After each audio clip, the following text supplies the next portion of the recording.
Welcome to Chris Parkin Shooting Sports. Today I'm out shooting the FX Dreamline ST Elite.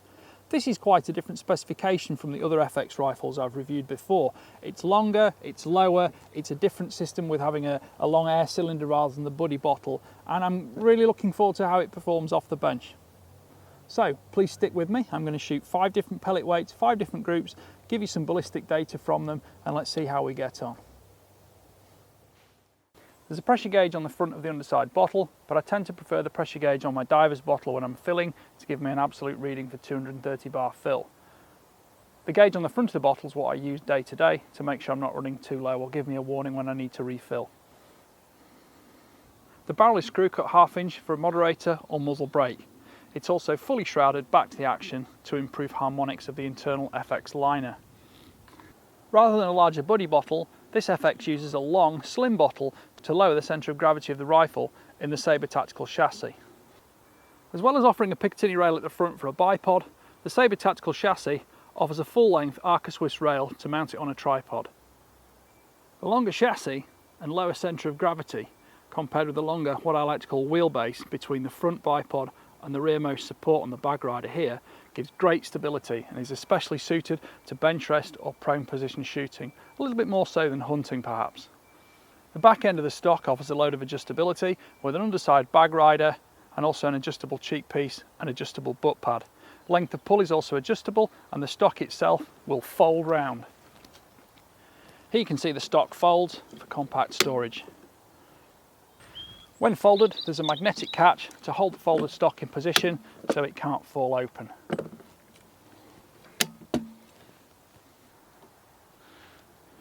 Here's the release catch for vertical cheek piece adjustment. Once in position, there are locking screws on the right side to lock it in place securely.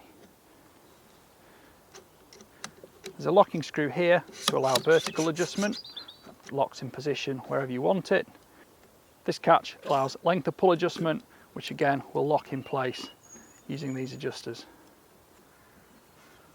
To adjust the angle of the butt plate, squeeze here and this pin drops inside. You can then leave it to lock wherever is most comfortable for you. Here you can see the back of the butt plate's got lots of rubber grip on it to lock into your shoulder securely. The entire chassis is beautifully machined from aluminium and all the fasteners are ultimately secure in position to lock the stock in place. I certainly like all the skeleton cutouts to save weight. As well as the underside Arca Swiss and Picatinny rails, there are also lateral slotted rails for other accessories like illuminators, night vision, thermal imaging, etc. In 12 foot-pound format, the rifle has less adjustability than the FAC versions, but here you can see the 2 power control dials. I suspect most people with a 12 foot-pound air rifle will use it at maximum power though. Scope mounting is via a dovetail rail. It's an 11mm rail and there's quite a lot of space to put the rings on. Do bear in mind though, you need to keep the scope fairly high to make sure it goes above the magazine, which is centrally mounted. The trigger offers both masses of positional adjustability and also weight control as well as the operation sequence. It's an AR-15 style rubberized grip, so you've got lots of control over the rifle, and above here you can see the safety catch, which is operable by the firing hand, upward for fire, forward for safe. The magazines are a familiar FX format. Rotate this handle to take the cover plate off and simply rotate it all the way back to place the first pellet in, hold it in position,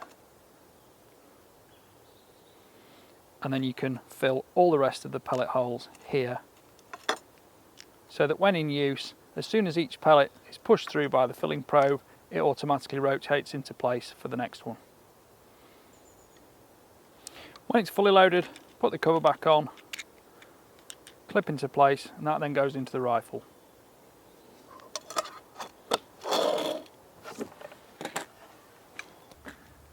It's definitely worth making sure that the tip of the pellet isn't sticking out here, because when you push it in, it will shave off on the transfer port if you're not careful.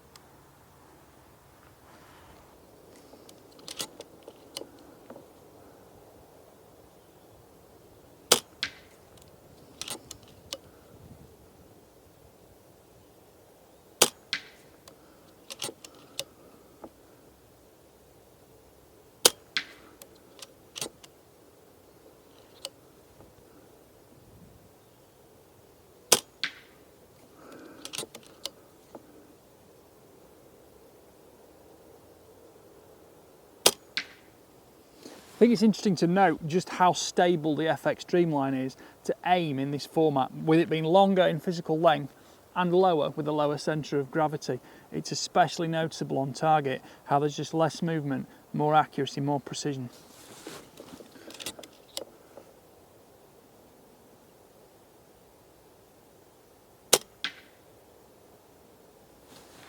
It is perhaps my favourite to shoot for precision use off the bench or when prone.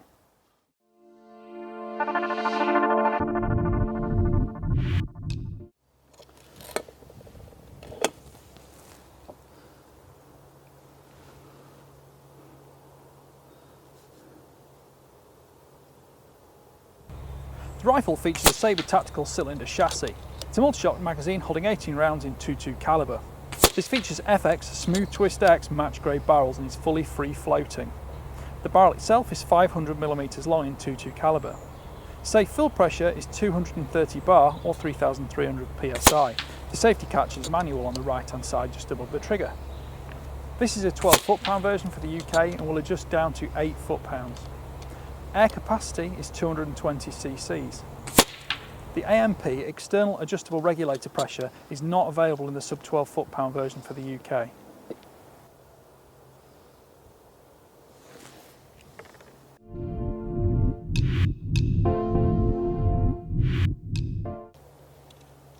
The FX match trigger is factory set at 15 ounces. I measured the one on the test rifle at 366 grams or 12.9 ounces. Overall weight it is 3.3 kilograms or 7.5 pounds. Overall length is 975mm or 38.5 inches. When folded, that reduces to 745mm or 29.25 inches.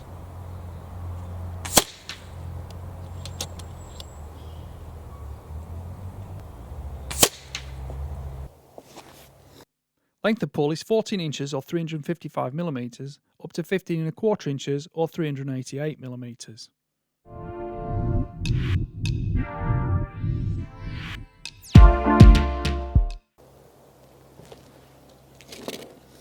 So let's see how we go with the Acupels now. Middle target.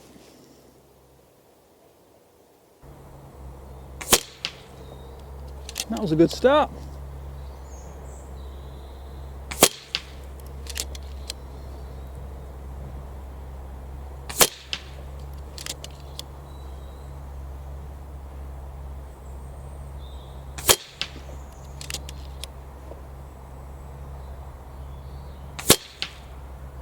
Yet again, the Acupels work beautifully.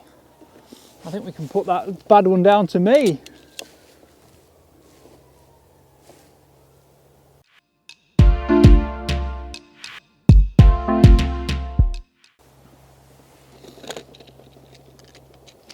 Go for the bottom left target this time. It's also available in 177 and 25 caliber. 177 is a 400mm barrel and 25 caliber is a 500mm barrel.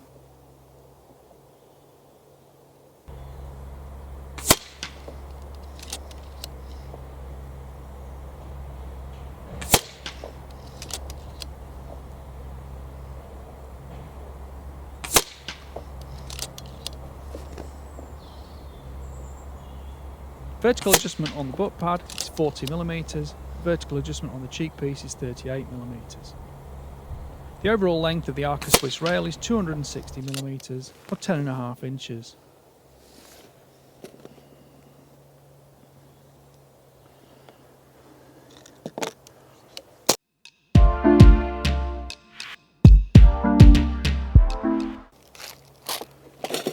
The last pellet now is the exact jumbo heavies. I think I'm just going to add 5 clicks up just in case. I don't want these to drop off the bottom of the target and fall of shot. 18.13 grains. Now you can probably see in the foliage behind me, it's not a completely windless day. I'm not shooting on an indoor tunnel range or anything like that. This is real world. So, last target, bottom right.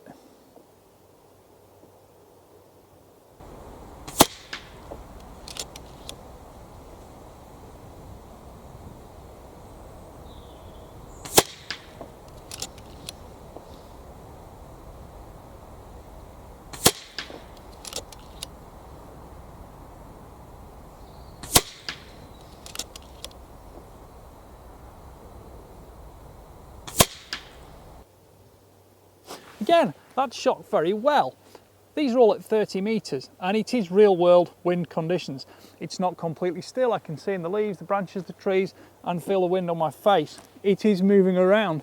And I have to say, judging by the performance on paper from the get-go today actually with this rifle, this is my favourite of the FX rifles so far, purely because for shooting groups, for target capability, the long wheelbase stance, the bipod, or using Arca Swiss Picatinny and the back end here and the low centre of gravity, it is the most stable for precision shooting.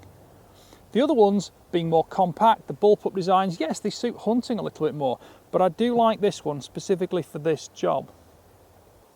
Okay, let's shoot some targets.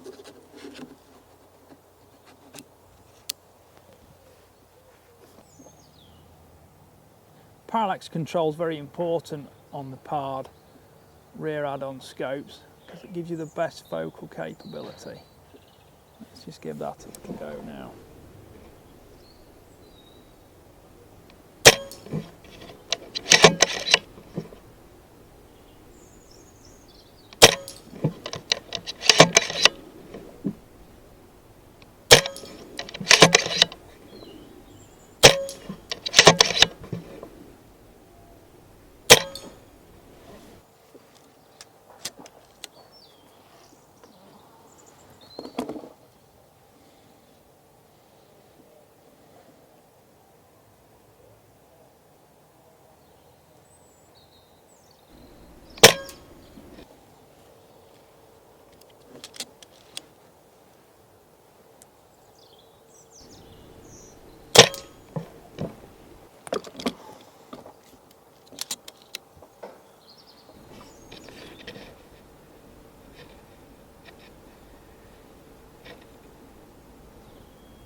Having the fast adjustable length of pull was especially handy when I switched over to a PARD night vision add-on at the back. It meant I could just increase the length of pull to give me a little bit more space for my head to fit in behind without making any other changes to the rifle. The full-length Arca Swiss rail made it easy to use the rifle as well as on a bipod. I could put it on a tripod as well. This is a Sunway Photo 3650 and I could just click straight in there and I'm on there with a quick release. And I've immediately got full control from a standing position, and that's the adaptability and great factors about the Arca Swiss rail. Also, of course, you can move the rifle fore and aft to where it's most comfortable for you, as well as right in here to adapt the perfect balance point.